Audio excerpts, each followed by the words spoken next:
Third number का question क्या है भाई, a and b are a two set such that a है वो सबसेट है बी का, what is the a union b. देखिए पहली ये कंडीशन दी हुई है कि अपने को कि ए है वो क्या है, सबसेट है किसका, बी। ठीक है, इसका मतलब बी क्या हो गया, इसका बड़ा सेट हो गया। और अपने को क्या पूछ रहा है भाई, ए यूनियन बी।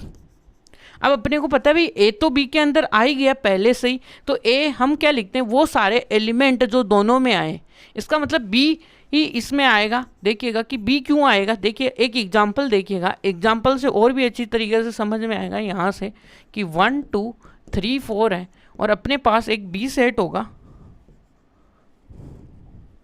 ये तो अपना ए सेट है, और आपके पास देखिएगा कि एक बी सेट होगा। ठीक है, अब बी सेट में क्या आएगा आपके लिए कि 2, यानी कि बी सेट में ये पूरे से पूरे एलिमेंट आएंगे। देखिएगा कि ये तो आया, अब इसी के साथ देखिएगा कि 5 6 7 भी आ गया। अब आप क्या समझोगे यहाँ से कि यहाँ पे देखोगे तो या इसमें क्या बोल सकते हैं हम कि यहाँ पे कि 1 भी इसके अंदर है, इसका 2 भी इसके अंदर है, 3 भी इसके अंदर है, 4 भी इसके अंदर है ना। तो इसका मतलब every element of A is the element of B, तो बी का एलिमेंट है, दैट मीन्स यहाँ से ए तो इसका सबसेट हो ही गया। और यहाँ से देखोगे तो देखिएगा कि इसका तो ये आ गया। अब इन दोनों का यूनियन करते हैं, ए यूनियन बी, यानी कि ये तो ऑलरेडी बैठे हुए हैं इसमें पहले से, ये जो अगले वाले एलिमेंट्स हैं वही तो हैं।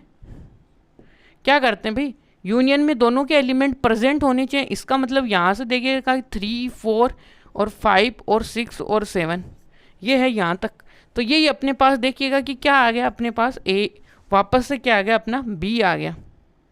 इसलिए तो यहाँ से देखिएगा कि ए एलिमेंट है, इसका मतलब कि ये थ्योरेटिकल प्रूफ है, यानी कि प्रूफ ही पूछा है थोड़ा सा आपको। ठीक है, आई होप इस जो एग्जाम्पल हमने जो देखा था इससे समझ में आई होगी आपको। देखिएगा कि यहाँ से ये जो एग्जाम्पल था इससे आपको बातें समझ में आई होंगी कि कैसे ए सेट है जो कि बी का सबसेट है, ये बात समझ में आ गई यहाँ से। तो ये होते ही देखिएगा कि इनका यूनियन बना के देखो, आप यूनियन बना के देखोगे तो या तो देखिए ये दो एलिमेंट आप छुपा दो यहाँ से 5 और फिर भी क्या हो जाएंगे, ए और बी तो बराबर हो जाएंगे, तो यूनियन में क्या आएगा, ए ही है। फिर तो वही ए और बी, चाहे ए ले लो चाहे बी लिख लो, एक ही बात है।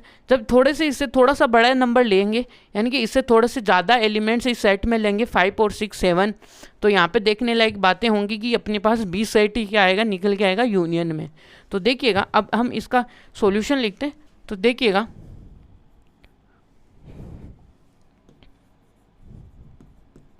यहाँ से, तो यहाँ पे देखिएगा कि अपने को क्या दिया हुआ है कि ए है वो सबसेट है बी, तो देन इससे क्या होता है कि ये ए है वो बिलोंग करता है किसके अंदर है कि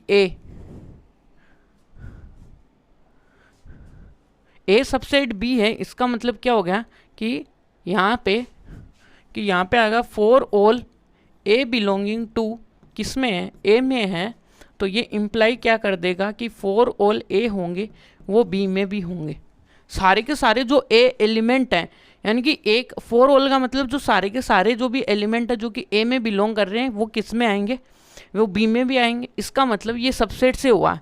तो देन यहाँ पे क्या आएगा भाई, ए यूनियन जो बी आएगा वो बी आएगा। इसके पीछे का रीज़न ही यही है, और इसमें कुछ भी नहीं कर सकते हम, क्योंकि इसके अंदर जाते ही ये क्या हो गया, बी पूरे, यानी कि ए है वो पूरा का पूरा किस में आ गया, बी में बैठा हुआ है। और यूनियन करेंगे तो जो बड़ा होगा वही आएगा। यूनियन में क्या होता है, जो बड़ा सेट होता है ना वो आता है। ये भी ध्यान में रखने लायक बातें हैं कि जबकि यहाँ पे ए है वो छोटा सेट, कैसे, इसकी कार्डिनलिटी, कार्डिनलिटी का मतलब होता है number of element in the set is called the cardinality. तो यहाँ पे कार्डिनलिटी 5 है, यहाँ पे कार्डिनलिटी 7 है, तो 7 बड़ा होता है 5 से। तो इस प्रकार से हम बोलेंगे कि बी सेट है वो अपना ए सेट से बड़ा है। तो यहाँ पे यूनियन में हमेशा बड़ा सेट आता है और इंटरसेक्शन में छोटा सेट आता है।